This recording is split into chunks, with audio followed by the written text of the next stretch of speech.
Okay, hello everyone. It's Scott here with Box 221 Digital Studios, and I'm with our multimedia manager and social media strategist, Mike McInnes.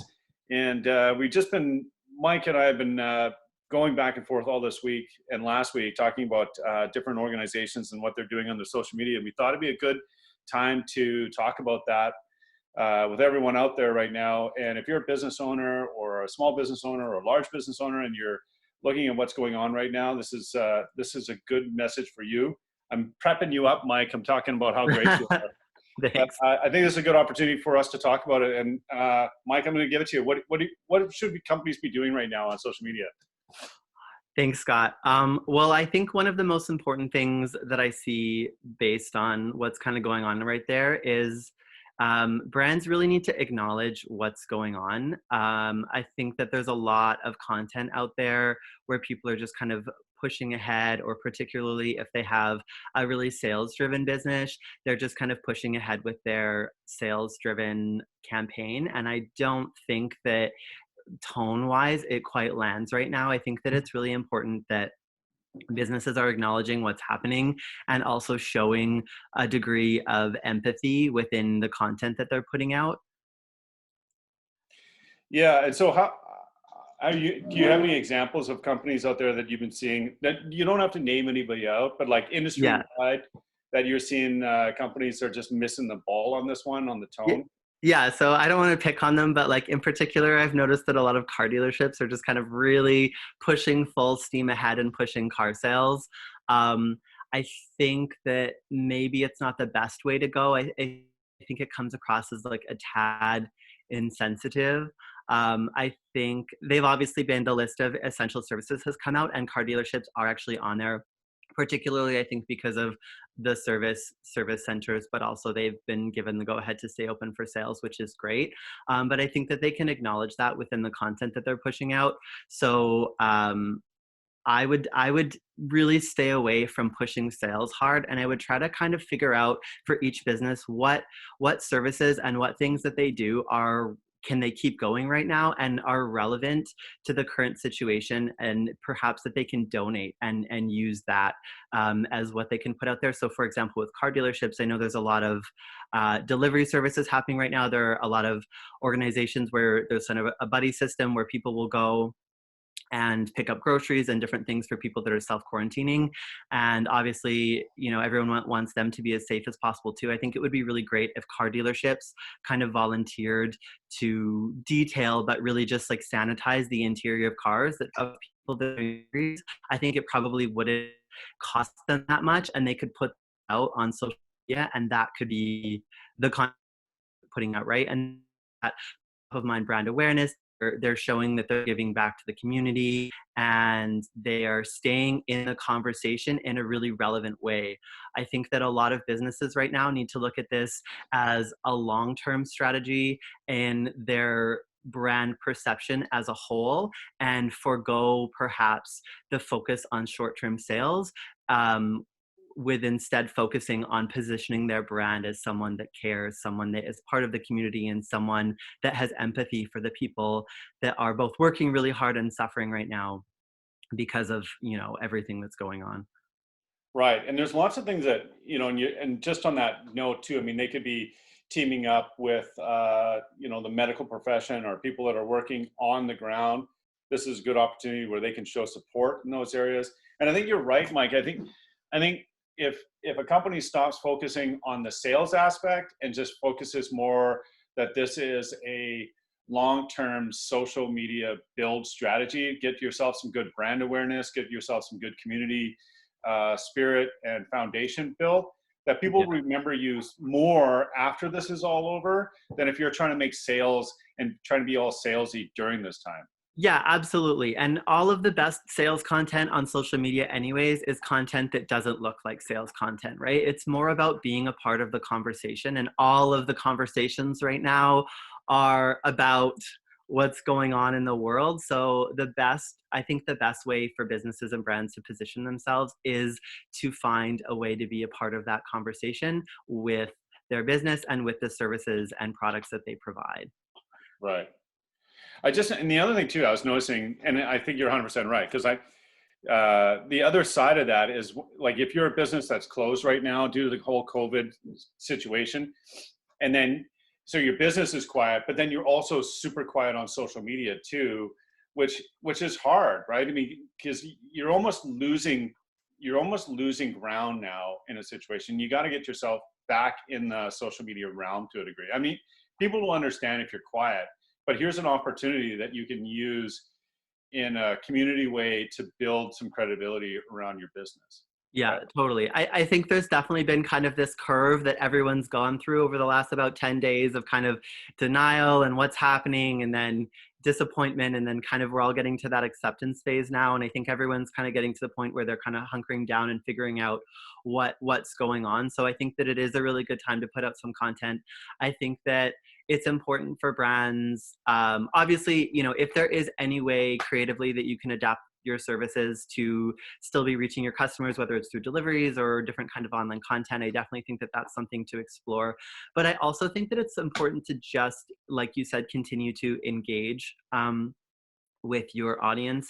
I haven't seen any statistics yet, but I can bet you anything that social media usage is up right now because so many people are at home. So I do think that it's a good time to build your audience and build your following. And I think that one of the first things that's important to identify is who is your audience. Are you a business or brand that caters to other businesses, or are you a business or brand that caters to consumers? And that needs to be at the forefront of all of the content that you're putting out, because it's a different conversation, right? A lot of people are doing kind of cool posts about things that you can do for self-care, and we've talked about that as well, you know, through this time.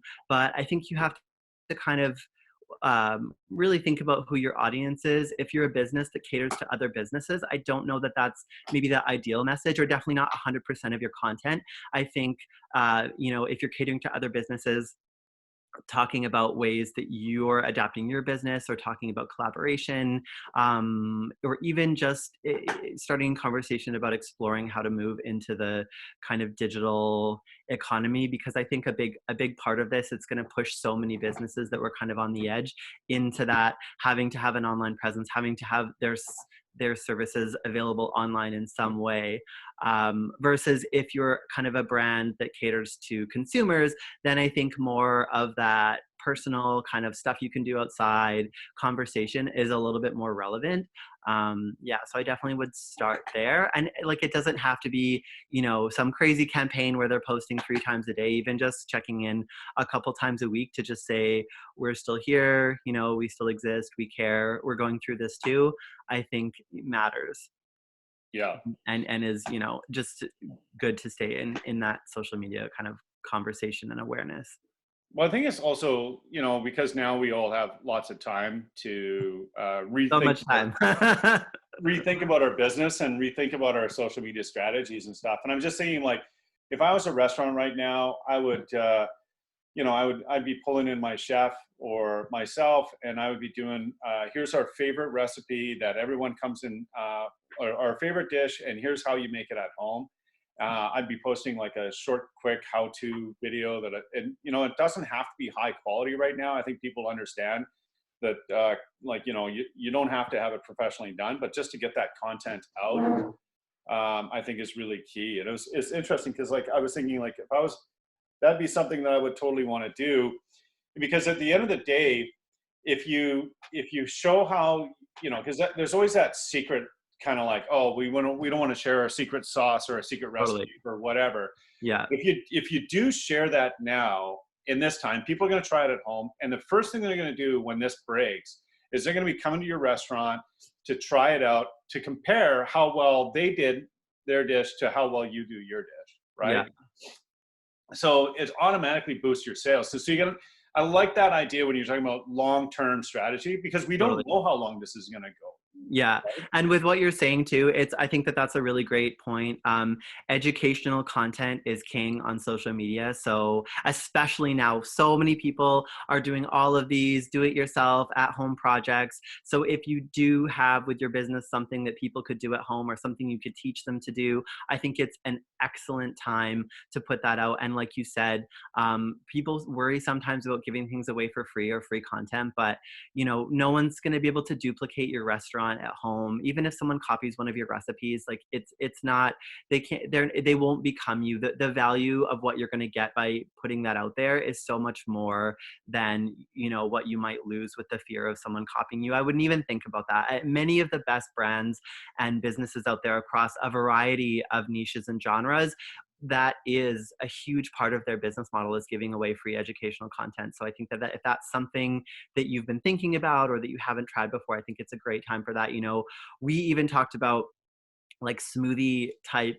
restaurants and businesses, you know, could do that, give some of their recipes and show how to's. And I don't know if they had the ability with their suppliers, that's something they could even deliver people, you know, from their supply chain and go do a week's worth of ingredients for that. I think that the virtual kitchen industry is 1,000% positioned to just absolutely destroy right now. So I know that that's like a service that's become more popular recently, and anyone that has any kind of facility where they have a commercial kitchen or a commercial food prep space has an opportunity there to move into that business and really, really do well. I think the ability for people right now to order, you know, a week's worth or however many days worth of food and have instructions on how to make it is such a great strategy and product to have right now. So I'm actually surprised to see that more restaurants haven't explored that more quickly. Well, it's funny because we advised a restaurant in Vancouver to do that just as this was breaking out. And they did it, yeah. They did it. And they did it. I was actually super proud of them. I just saw today they put together a 5-day menu, and they've got kind of some dishes to reheat and some dishes you assemble themselves. And I actually just wrote them this morning, and I was like, yes, you guys are killing it, everything. And they were really excited too, because their sales have definitely been up. And I think initially they were terrified about how they were going to weather the storm. And I think from being a traditional restaurant standpoint, the second you hear our doors have to close and no one can come in, it's just terrifying. You know, they're like, how are we going to make sales? How are we going to stay open? But I think, you know, thank goodness the internet and technology is where it is right now, because never has it been easier or more available to set something like that up. And I think when you're talking about that whole tone deaf thing, I think that's what we're exactly talking about, because there's a level of reality that businesses still need to make money. They still need to make sales. Absolutely. They have to do it in a way where they're recalibrating and doing their best to manage the general mood that's happening out there. Maybe they got to change their services up like the restaurant did in Vancouver. Maybe they just got to get themselves out in a different way. One of the things too that we're going to have Rohan on, who's our data analyst, on later this week, and he's That's very exciting. I know we're going to talk about surveys, and this is a good time to be putting out a survey and ask your top clients. Totally. Well, and he can do so much too. I didn't even know. I've always been like, oh yeah, data analytics. Like I pull reports for social media audits all the time. But when I actually had a conversation with him about the depth of what he can do with data analytics, I think it's amazing. And I think that we've talked a lot about too, about how now is a really great time for brands to re-strategize. And maybe if they, you know, have not had the time because of their workload to look at rebranding or look at kind of really filling out their brand identity and clarifying what that is, this is a really great time while we all kind of have this pause. Yeah. So I think that's awesome.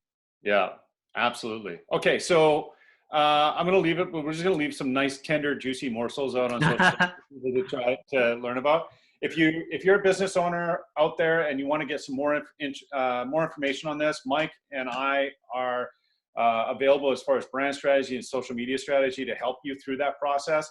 We're offering all of our services for free. We just want to talk with you, help you out, get you through it. Mike, do you want to add anything to that? I mean, we've been doing that for a ton of companies lately. Yeah, just like to what you were saying at the end before we started talking about data analytics, I think that tone is really important, and I think that ultimately I understand, you know, we need to make money to stay open, and so do so many businesses. I think the thing to be mindful of for everyone is that all consumers are feeling the same way. Many people right now are unsure about what their income is going to be. So that, I think that's why just being aggressive with sales kind of reads as tone deaf. But I think that the way to redirect that is to position yourself as being helpful and to take kind of a tone of helpfulness, which is kind of what we're doing. And, you know, because ultimately there are a lot of great businesses and services out there that people still need. It's just about figuring out what is relevant to right now. You know, maybe high ticket sales, a lot of things are not, but maybe, you know, there's a way around that. Like, for example, if you have, I don't know, like a appliance or like outdoor patio kind of store, maybe the approach that you take is like, oh, got all this time at home, maybe it's time to redo your patio while you're doing your spring cleaning. We do deliveries and we have an online virtual tour of the store. That's the approach to take versus just hammering like, oh, extra like 20% off right now. I think when you have that and don't acknowledge what's going on, it just doesn't, I don't know, it doesn't have the same, it's not part of the conversation. You have to be a part of the conversation.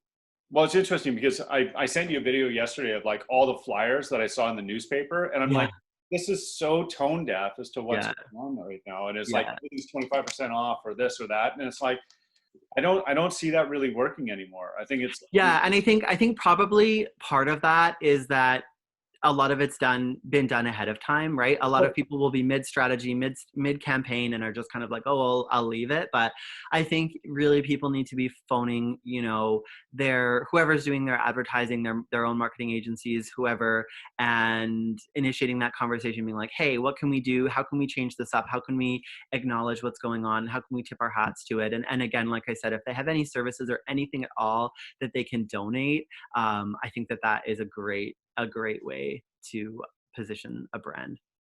totally. Thanks, Mike. I love having you on the team. It's so awesome to have this. Aw, thanks, Scott. Thanks so much for having me. All right, later, buddy. Okay.